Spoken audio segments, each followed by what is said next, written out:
Hello નમસ્કાર વિદ્યાર્થી મિત્રો, વેદ ડિજિટલ એજ્યુકેશનમાં આપનું હાર્દિક સ્વાગત છે। આજે આપણે ધોરણ 4 વિષય પર્યાવરણ આસપાસની અંદર 18મું ચેપ્ટર ગામ ગામના પાણી જેની સ્વ અધ્યયન પોથીનું 100% ટાઈપિંગ સાથે સોલ્યુશન જોવાના છીએ। તો ખાસ વિદ્યાર્થી મિત્રો, ચેનલમાં નવા હોય તો ચેનલ સબસ્ક્રાઇબ કરી બાજુમાં બેલ આઇકનને પ્રેસ કરો જેથી તમને અવનવા વિડીયોની માહિતી નોટિફિકેશન મળી શકે। વિડીયો લાઈક કરો, તમારા મિત્રો દોસ્તોને શેર કરો। તો વિષય પર્યાવરણની અંદર વિદ્યાર્થી મિત્રો 18મું ચેપ્ટર ગામ ગામના પાણી। પ્રશ્ન 1, નીચેના પ્રશ્નોના જવાબ લખો। પહેલું, ગંદુ પાણી પીવાથી શું થાય? તો ગંદા પાણીમાં કચરો, માટી અને રોગના જંતુઓ હોય છે। તો આવું ગંદુ પાણી પીવાથી કોલેરા, ટાઇફોઇડ, મરડો જેવા પાણીજન્ય રોગો તેમજ ચામડીના રોગો થાય છે। આમ ગંદુ પાણી પીવાથી આપણે બીમાર પડીએ છીએ। કૃપાલના ઘરે મહેમાનને પાણીને બદલે ઠંડુ પીણું કેમ આપવામાં આવ્યું હતું? તો કૃપાલના ઘરે મહેમાનને પાણીને બદલે ઠંડુ પીણું આપવામાં આવ્યું કેમ કે કૃપાલના ઘરમાં જે પાણી હતું તે ગંદુ હોવાથી પીવા લાયક ન હતું, આથી ઠંડુ પીણું આપવામાં આવ્યું હતું। વોટર પાર્કમાં ખૂબ પાણી હતું પરંતુ તેની નજીકના ગામમાં પાણી મળતું ન હતું। તમારે મતે આવું થવાના કારણો શું હોઈ શકે? તો વોટર પાર્કમાં ખૂબ પાણી હતું કારણ કે તેના માલિકો લાગવગશાહીને કારણે વહીવટી તંત્ર પાસેથી પાણી મેળવી લેતા હશે, જ્યારે નજીકના ગામના પાણીની તંગી પ્રત્યે વહીવટી તંત્ર કોઈ ધ્યાન આપતું નહીં હોય। પીવાના પાણીમાં ગટરનું પાણી ભળતા શું થાય?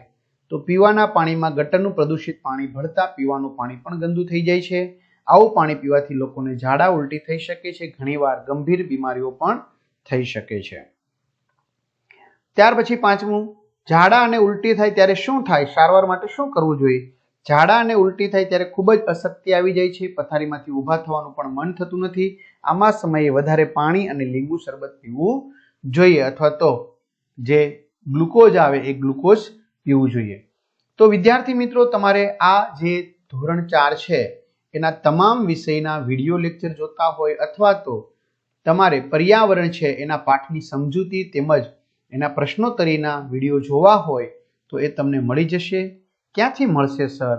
તો ભાઈ આપણી વેદ ડિજિટલ એજ્યુકેશન નામની એપ્લિકેશનમાંથી તમને 3 થી 12 ધોરણના તમામ વિષયના વિડીયો લેક્ચર, સ્વાધ્યાય, પરીક્ષા માટે ઉપયોગી પેપરો, એકમ કસોટી, સ્વાધ્યાયન પોથી, પ્રોજેક્ટ બુક, તો ગેમ ડાઉનલોડ કરો, ત્યાં જઈને વેદ ડિજિટલ એજ્યુકેશન નામની એપ્લિકેશન ડાઉનલોડ કરો। ઓપન કરશો એટલે પેજ ખુલશે જેમાં તમારા મોબાઈલ નંબર નાખી સેન્ડ ઓટીપી કરો।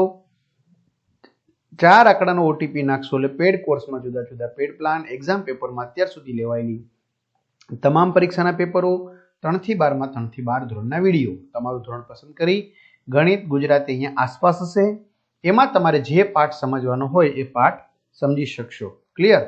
અથવા શાળા મિત્રમાં પણ છે। ઝાડા અને ઉલટી થાય ત્યારે પીવડાવવાના મિશ્રણ બનાવવાની રીત લખો। 1 ગ્લાસમાં થોડુંક પાણી લઈને તેમાં થોડુંક મીઠું અને ખાંડ નાખવી, ત્યારબાદ આ મિશ્રણને હલાવો, ખાંડ અને મીઠું ઓગળી ગયા બાદ પી જવું। તમારા ઘરે અને શાળામાં પીવાના પાણીના વાસણો અને તેની જગ્યા કેવી રીતે સાફ રાખશો? તો અમારી શાળામાં મધ્યાહન ભોજનમાં કામ કરતા બેન પાણી પીવાના પાણીના વાસણો અને તેની જગ્યાને રોજ સાબણા વડે સાફ કરે છે, પછી પોતા મારીને ચોખ્ખું કરે છે। ઘરે મમ્મી પણ આવી જ રીતે સફાઈ કરે છે। તમારા ઘરે પાણીને પીવા લાયક બનાવવા શું કરવામાં આવે છે? અમારા ઘરે પાણીને પીવા લાયક બનાવવા માટે વોટર પ્યુરિફાયરનો ઉપયોગ કરવામાં આવે છે। ખોટો શબ્દ છેકી નાખો અને સાચું વાક્ય બનાવો। શૌચાલયનો ઉપયોગ કર્યા બાદ સાબુથી હાથ ધોવા જોઈએ।